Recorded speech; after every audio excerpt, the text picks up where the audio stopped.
Hello there, and welcome to the Outside Views weekly magazine on the politics of the European Union. At the UN Climate Change Conference COP27, the EU will urge all parties to take urgent action to cut greenhouse gas emissions and meet commitments in the Paris Climate Agreement and the Glasgow Climate Pact. The conference begins this weekend in Sharm el-Sheikh in Egypt. At COP27, the Commission's negotiating team will push to deliver on commitments already made so that bold words are followed by action. Against this background, among other things, a climate protection work program is to be adopted so that efforts to achieve climate protection goals in this critical decade can be intensified as quickly as possible. The EU is determined to make significant progress in adapting to climate change towards the global adaptation goal. Nature-based solutions, which were the focus of last year's Glasgow Climate Pact, play a crucial role in climate change adaptation and biodiversity conservation, which will also be a key theme at the 15th Biodiversity Conference, also taking place this year. To compensate for losses and damage, the EU will seek effective solutions to meet the diverse needs of vulnerable countries around the world facing the impacts of climate change. The EU is committed to preventing, minimizing, and responding to loss and damage formally on the agenda so that parties can discuss how to promote rapid access to finance and scale up support to vulnerable countries and communities. They will work with developed countries to double climate change adaptation funding by 2025 compared to 2019 and increase contributions to climate finance to meet the $100 billion annual goal. In 2021, the EU contributed 23.04 billion euros and thus, as before, by far the largest amount to this. As part of the EU's cohesion policy, over 66 million euros are being made available for cross-border cooperation between Hungary, Slovakia, Romania, and Ukraine. The program covers the period from 2021 to 27 in the areas of health, environment, and administrative capacity.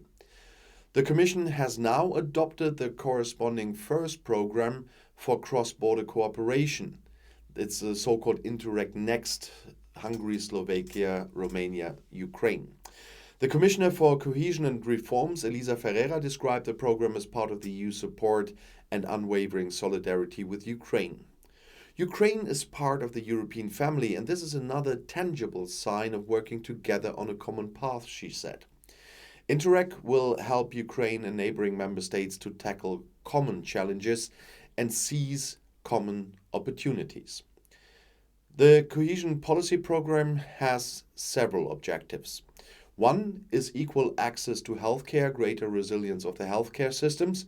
Two is sustainable adaptation to climate change and supporting disaster risk reduction. Three is collaboration on nature conservation, green infrastructure, and sustainable tourism. Four is harmonized standards of efficient public administration. 5 is legal and administrative cooperation to remove obstacles in the border regions. And 6 is promoting cooperation between citizens, civil society, and institutions. EU Commission President Ursula von der Leyen has announced a comprehensive EU support package for the energy sector in the Western Balkan countries. Financial aid of 1 billion euros is planned. The announcement took place as part of the 9th Western Balkans Summit as part of the so-called Berlin process. Hosted by Chancellor Olaf Scholz, the meeting brought together the heads of state and government from the Western Balkans and, of course, their counterparts from 9 EU member states and the UK. The aim was to advance their agenda for regional cooperation and European integration. In addition to the President of the Commission, the High Representative and Vice President Josep Borrell also attended the meeting in the Chancellery.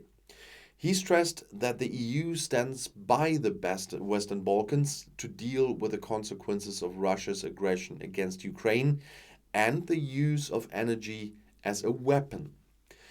The financial assistance is intended to make it easier for the Western Balkans to cope with the immediate consequences of the energy crisis and to help build resilience in the short and medium term. The Commission is ready to provide budget support of 500 million euros as an immediate measure. This is due to be adopted in December and to be made available in January to support households and small and medium-sized businesses by cushioning the rise in energy prices and its impact. In the short and medium term, the Commission will provide an additional 500 million euros through the Western Balkans Investment Framework, or the WBIF. This money is intended to promote the diversification of the energy supply, the production of renewable energies, and the gas and electricity network. So the short-term measures for the next 1 or 2 years will support the diversification of energy supply through the expansion of gas and electricity interconnectors, including for LNG, as well as through the promotion of renewable energy construction projects and measures to increase energy efficiency. The medium-term support, that's the next 2 or 3 years, will include further investments that contribute to the energy transition and energy security. These measures include large-scale renewable energy production projects, modernization of energy transmission systems, promotion of district heating, and programs to increase energy efficiency in old apartment blocks. Proposals for large-scale projects that develop industrial solutions for the decarbonization of Europe can again be submitted as part of the EU Innovation Fund. Thanks to higher revenues from the auctioning of allowances under the EU emissions trading system, 3 billion euros are available for this year's allocation round. This is twice as much as originally planned. According to the priorities of the Repower EU plan, projects that end the EU's dependence on fossil fuels from Russia should be funded.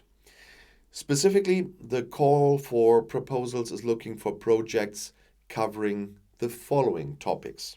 First, general decarbonization, that's with 1 billion euros, to support innovative projects in renewable energy, energy-intensive industries, energy storage or carbon capture, the use and storage and products replacing carbon-intensive products, especially low-carbon fuels for sea and air transport. Secondly, it's innovative electrification in industry and hydrogen, that's another billion, to support innovative projects to replace fossil fuel in industry, as well as the production of renewable hydrogen or the use of hydrogen in industry. And third, it's clean technology manufacturing with 0.7 billion. For innovative projects in the areas of component and final equipment manufacturing, for electrolyzers and fuel cells, also for renewable energy, energy storage, and heat pumps. And fourth, the medium-sized pilot projects with 300 million euros for highly innovative projects in the area of disruptive or breakthrough technologies for deep decarbonization in all eligible sectors of the fund.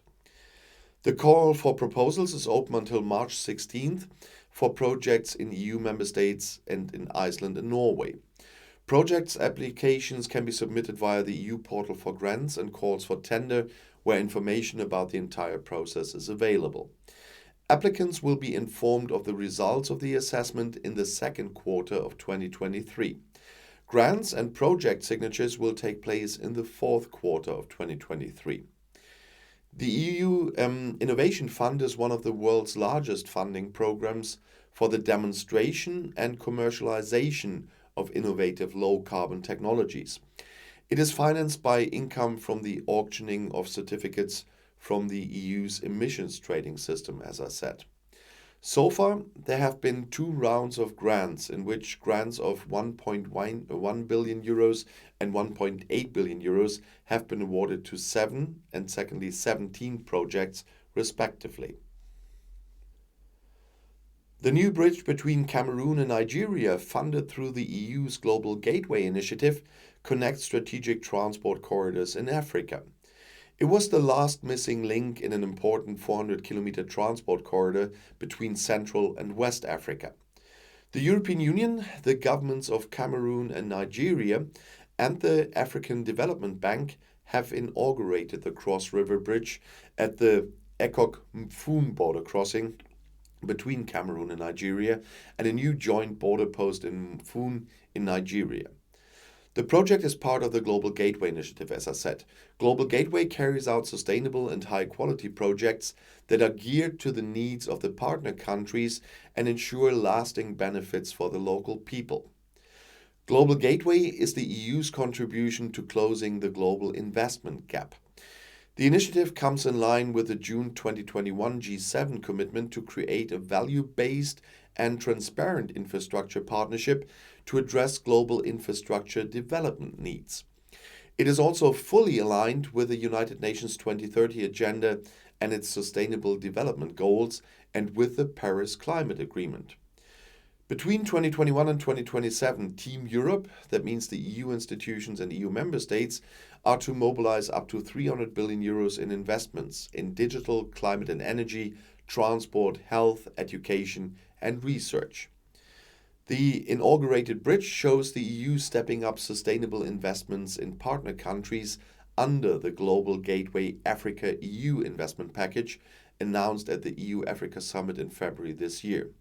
Construction of this 402-meter-long bridge and its road connection began in 2018 and is part of the wider program to upgrade the Bamenda-Enugu corridor, co-founded by the EU.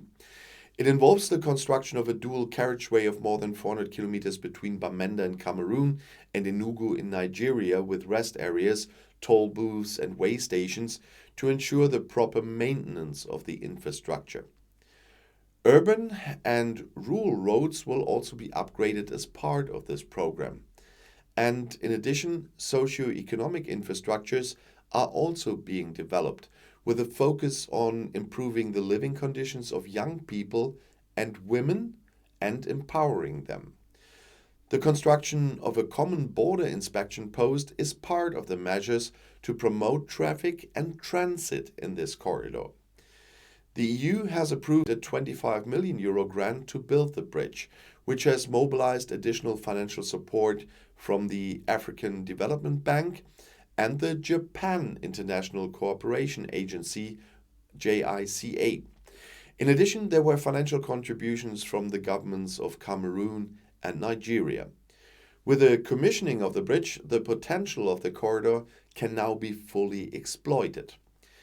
6 of the 11 strategic transport corridors funded by the Global Gateway investment package announced at the EU-Africa Summit in February 2022 passed through the Economic Community of West African States, or ECOWAS, and the Economic Community of Central African States, or ECAS.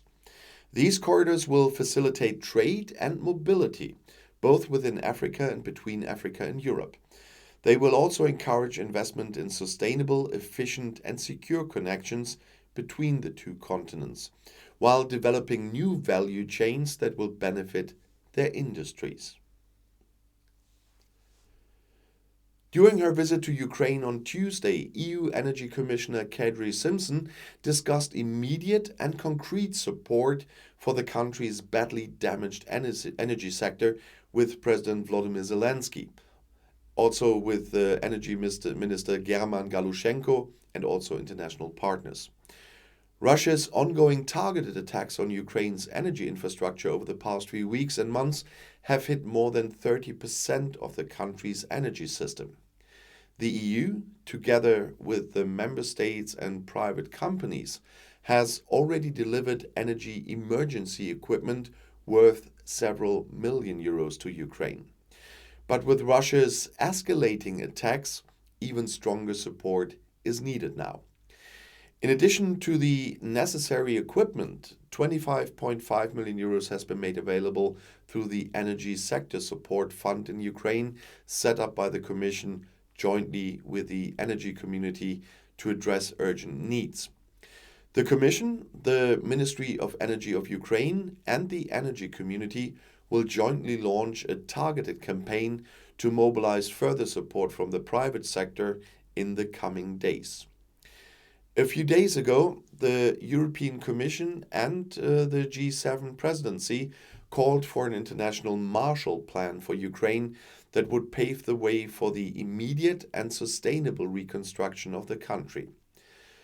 Commissioner Simpson met President Zelensky in Kiev to discuss how the EU can lead international efforts to repair and rebuild Ukraine's energy infrastructure.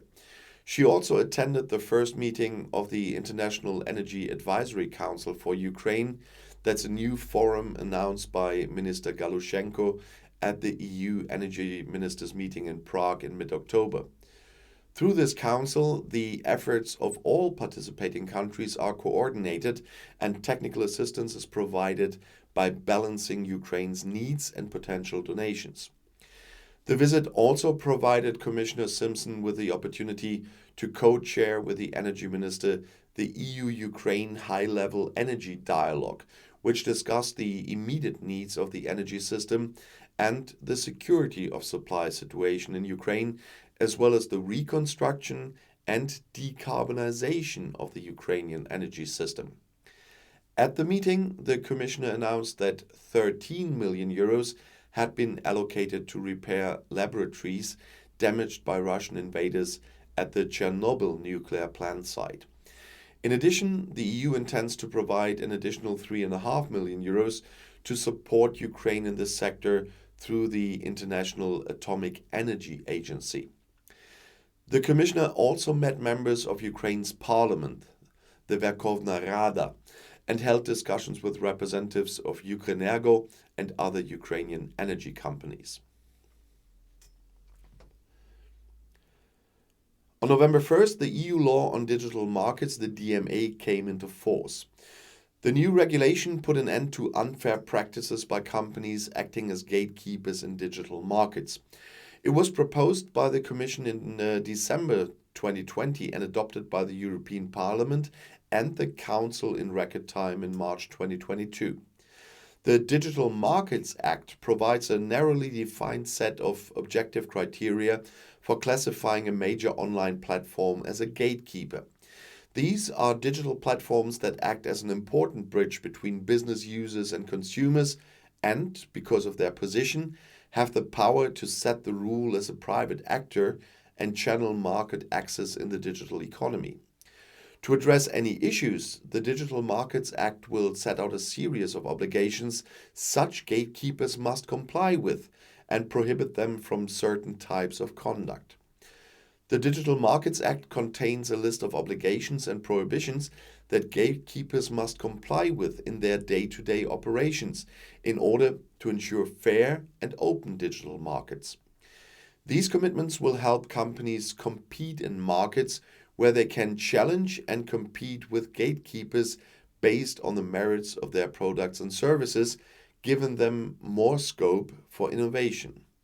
For example, if a gatekeeper favors its own goods or services or prevents business users of its services from reaching consumers, this can prevent competition and lead to less innovation, lower quality, and of course, higher prices. So if such a gatekeeper engages in unfair practices, for example, by imposing unfair terms on access to its store for software applications or preventing the installation of applications from other sources, consumers typically have to pay more or even are deprived of the benefits that alternative services might bring. The 2021 forest fire season was, after 2017, the second worst in the EU since records began in 2006. This is the conclusion of a report by the EU Commission's Joint Research Centre. In total, more than 5,500 square meters of land burned down. That's an area more than twice the size of Saarland, that's the state of Germany. More than 1,000 square kilometers burned in protected Natura 2000 areas, which form the reservoir of biological diversity in the EU. According to the analysis of the preliminary data, the fires in the current year were even more destructive. According to this, by 2022, an area of 8,600 square kilometers has already been burned. 9 EU countries have reported new highs. Although the area burned by forest fires was remarkably large in 2022, the number of deaths was limited, thanks to preventive measures taken by EU member states and the EU Civil Protection Mechanism. In 2021, the EU further strengthened the capacity of this mechanism by making more aerial firefighting means available to countries this fire season. This support was used extensively in the Mediterranean fires of 2021 and 2022. The Commission is providing an additional 100 million euros to 7 member states that are hosting large numbers of Ukrainian refugees as well. The decision follows the April 9th Stand Up for Ukraine Global Donor Conference. There, the Commission had pledged up to 400 million euros for member states. The first tranche of 248 million in emergency aid was allocated to 5 member states in May. Poland, Romania, Hungary, Slovakia, and the Czech Republic have already benefited from the additional support. Poland, Slovakia, the Czech Republic, Bulgaria, Estonia, Latvia, and Lithuania are being supported with a second tranche of emergency aid from the Home Affairs Fund. Member states can use these funds to continue providing emergency assistance in the form of food, transport, and shelter to displaced Ukrainians. These funds are also intended to support integration measures, including those in need of protection, such as unaccompanied minors. Civil society organizations, local and regional authorities also play a key role in providing support. Member states must therefore ensure that this emergency aid also goes to them. To ensure funds are dispersed quickly, the Commission will release funds on the basis of results achieved and not actual costs. The remaining 52 million euros will be allocated at a later date to address emerging needs such as shelter projects, high-quality psychological first aid, mental health, and psychological support for you people fleeing Ukraine.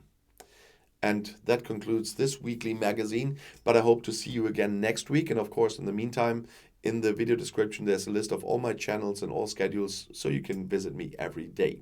And I'll see you in my next video. I'll be back.